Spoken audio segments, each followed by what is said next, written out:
Thank you for joining us for In Focus. I'm Anthony Moreno.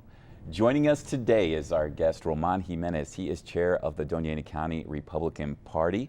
Roman, thank you very much for being with us. You're welcome. My pleasure. And first of all, congratulations on the recent election as party chair. I'd like to start off, what are your plans as chair? What do you hope to bring to the party here in Doña Ana County?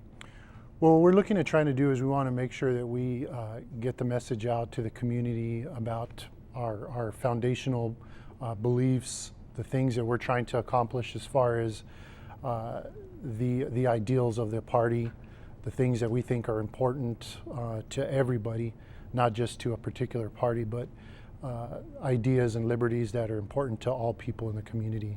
Well, you mentioned these ideas and the foundations of the party. What exactly do you mean by that?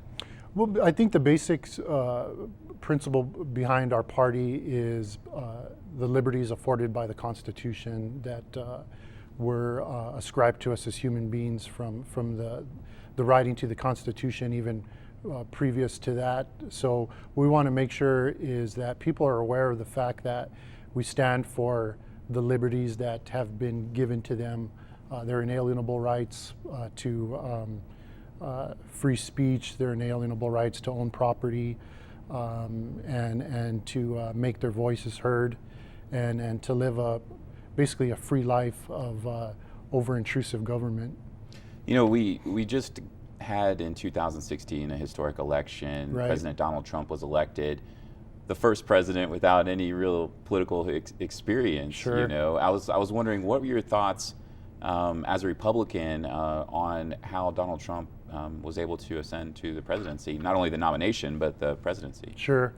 I think for me it was a very interesting election cycle because it showed us that the people were able to take back control of their government, that the people spoke freely about the fact that they were unhappy with politicians, really. And that goes for both sides of the aisle. They were tired of Democratic politicians. They were tired of Republican politicians. They were tired of people that had their own best interests and self-preservation in mind.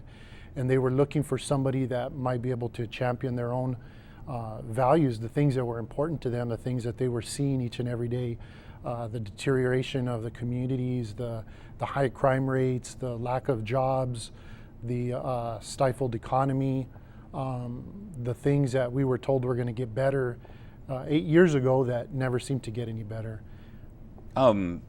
President Trump on the campaign trail obviously made headlines through remarks he made about Mexican immigrants, referring to them, Mexico's not sending their best. He referred, to them sending rapists, murderers. I was wondering, as somebody within the party, when you hear that as a Republican, what are your thoughts? Well, when I first heard it as an individual, I took it in context with what he was saying.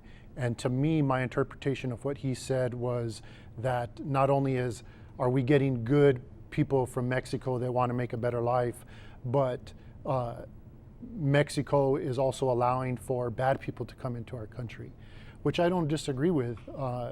We don't have a very good vetting system in place right now to vet who is it that is coming into our country, residing in our communities, and then setting up criminal enterprises. And we know for a fact that that happens. I spent 22 years in law enforcement. I spent a lot of times on the front lines dealing with cartels, drug dealers, sexual predators, so we do have a lot of the criminal element here as well. Well, speaking of, I'd like to talk a little bit about Donald Trump's enforcement with immigration that's happened recently. And last week, ICE agents have rounded up, nearly 700 people across the U.S. in different states, and that's obviously prompted some protests as well. And Las Cruces is not immune from that. Sure. Recently there was a raid in Las Cruces and in the communities around here that sparked fear in some communities and protests as well that we saw this week. I was wondering, when you see things like that happen, are you concerned that is sending a message of fear within the community here? I don't, again, looking at it from my perspective in working in law enforcement before, a couple of years ago in 2015, I think the Obama administration conducted the same type of raids that were responsible for apprehending nearly 435,000 people. Those type of raids and operations have been happening for a while. The recent raids that occurred nationwide, 75% of them, from what I know, of the people that were detained and arrested were serious criminal offenders. Yet we don't hear that in the media. What we hear is an outcry of people saying that people just because of their status is being targeted. And I think that the media and those of us responsible for getting the true message out need to make sure that the entire message is heard. Not only were ICE agents out, but 75% of these people that were arrested were dangerous criminal repeat offenders that are off the streets of our communities. And in context with that, I think that that's a very, very good thing. Now, as we're taping this program, news broke today from the Associated Press that the Trump administration was considering adding 100,000 National Guard troops to enforce immigration, like basically what ICE is doing. Sure. I would like to hear your thoughts on that. And do you think that is a good thing or a bad thing? Again, operationally speaking, you have to look at what the objectives are. And for instance, during 9/11, the same type of resources were deployed because we had been attacked here on our soil by people that we didn't expect to attack us at the time. They were dangerous individuals that we allowed to stay here. We taught them how to fly. They attended our schools and walked around amongst us. And we are faced with the same imminent danger right now, not only from radical Islamic terrorists, but from dangerous individuals from other countries as well. And if we see the recent past as a testament to what we're looking forward to, we see that it is a divided country. It is a violent country. We've been dealing with a lot of violent protests lately, a lot of things that have been going on. Now more than ever, people want to harm Americans. Well, I hear what you're saying there, but I'm, Sure. as a law enforcement officer, I mean, as somebody who you said you were on the front lines and you saw up close, do you think that could affect local law enforcement agencies from actually doing their job, because it could possibly enact fear in different communities that may be immigrants, that to the point that they might not want to report a crime because they might be scared that they could be rounded up? And you're speaking specifically to the National Local, Guardsmen on the street. Yeah, I mean, does that affect people, in the different communities from calling local law enforcement agencies when crimes are happening against them?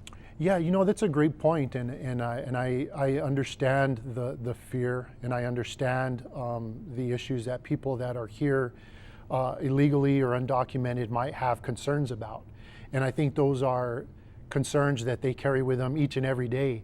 If you're here and you don't have permission to be here, you're here illegally, then you're going to carry that with you wherever you go. You may go to the store, you may travel through a checkpoint, or you may come back from visiting family and always wondering and worrying about that. So I think that anxiety is there.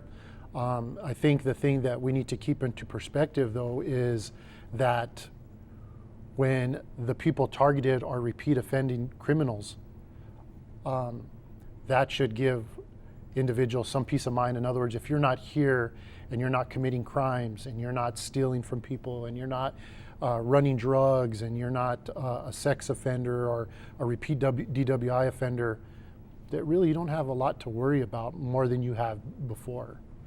Because, going back again, and I didn't mean to interrupt, but going back, we know that these raids have been happening for years, just that we haven't heard of them.